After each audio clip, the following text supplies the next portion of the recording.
10 ways Jack Reacher really is the American James Bond.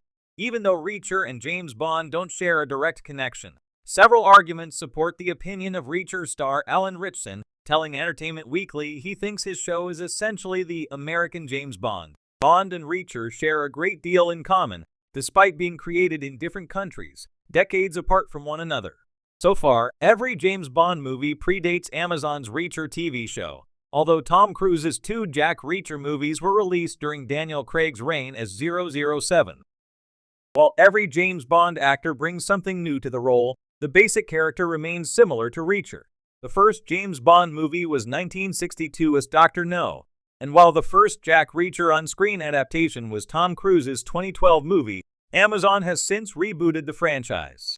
Now, Alan Ritchson embodies the hulking American and has done so since Reacher Season 1 began in 2022.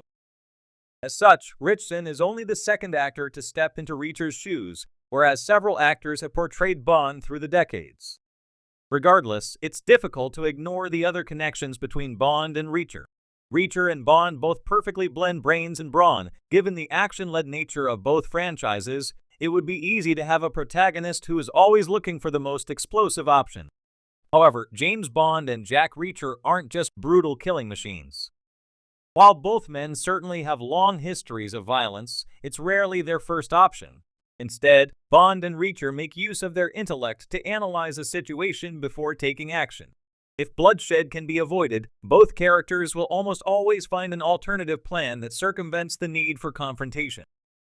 That being said, it's clear that both Reacher and Bond share a quiet enjoyment of violence. So when a scenario arises that calls for immediate action, neither man is disappointed by the call to arms.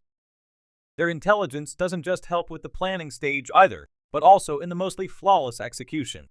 A steady romantic relationship isn't something commonly associated with either Reacher or Bond.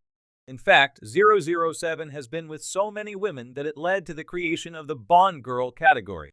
While Ritchson's Reacher is still only 2 seasons in, he's been involved with a different love interest in each installment. Given the anthological format of the Amazon show, this is likely a trend that will continue, leading to a new addition to the Reacher Season 3 cast. Like Reacher, James Bond also partners with a new woman in almost every movie. The exception to this rule is Sean Connery's Bond being involved with Eunice Gazen's Sylvia Trench in Dr. No, and the next movie, 1963, is From Russian with Love. While the James Bond movie rights had belonged to MGM since the 1980s, Amazon's purchase of MGM in 2022 means it owns the Bond movie franchise. Reacher's situation is far less complicated, as the show is an Amazon original and always has been. Although it's unlikely that Amazon is making a conscious effort to connect Bond and Reacher, the shared ownership highlights their shared facets. When it's considered that Amazon is the driving force behind both James Bond and Reacher, the high-budget action sequences in both franchises suddenly make much more sense. Bond movies have been an incredibly profitable endeavor through the decades, so it would make sense that Amazon would gravitate to purchasing such a similar property and continue to apply such a familiar framework.